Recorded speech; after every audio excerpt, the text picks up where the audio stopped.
لە بەندەر عەباسەوە کاروانێک ئۆتۆمبێلی 0 کیلۆمەتری بە سەلامەت گەیاندۆتە مەرزی باشماخ و دەڵێت دۆخی ڕێگاوبان تەواو ئاساییە و هیچ گرفتێک نییە.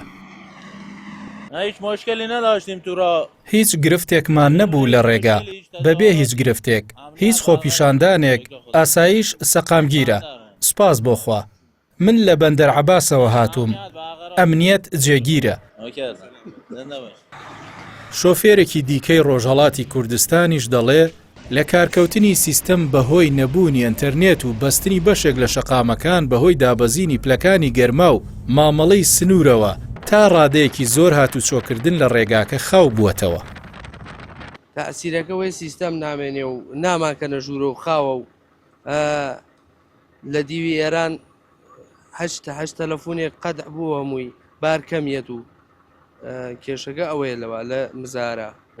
تەنیا بار هەڵگرەکان نین کە 24 کاتژمێر لە هاتوچۆکردن و گواستنەوەی کەلوپەل و شمەک بەردەوامن، بەڵکو هاوڵاتیەکی زۆریش بە هەردوو ئاراستە دەواازەکە بەکار دەهێن و هیچ گرفتێک بەهۆی خۆپیشاندان یان دابەزینی پلەکانی گەرما لە خاڵە سنووریەکە بەدی ناکرێت.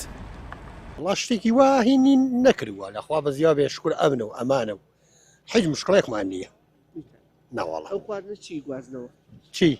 وەڵا ئەمێ بەتاقەداتینێکی چوین بۆ تەعزیە هاتووین یەکیسە برنجە بینەوە بە ماڵی خۆمانوتەوە. ئەینا هیچ مشکلێکمان نییە. هەرچەندە ڕێگاکە بەڕووی هاتوچۆکاران و جموجوڵی بازرگانیدا کراوەیە، بەڵام ڕۆتینات و مامەڵەی مەرزەکە بەشێک لە شۆفێران ناچار دەکات چەندین ڕۆژ لە چاوەڕوانی ڕایکردنی مامەڵەکانیان لەسەر سنوور بمێننەوە و هەندێکیشیان بە ناچاری ئۆتۆمبیلەکانیان بەبارەوە جێبێڵن.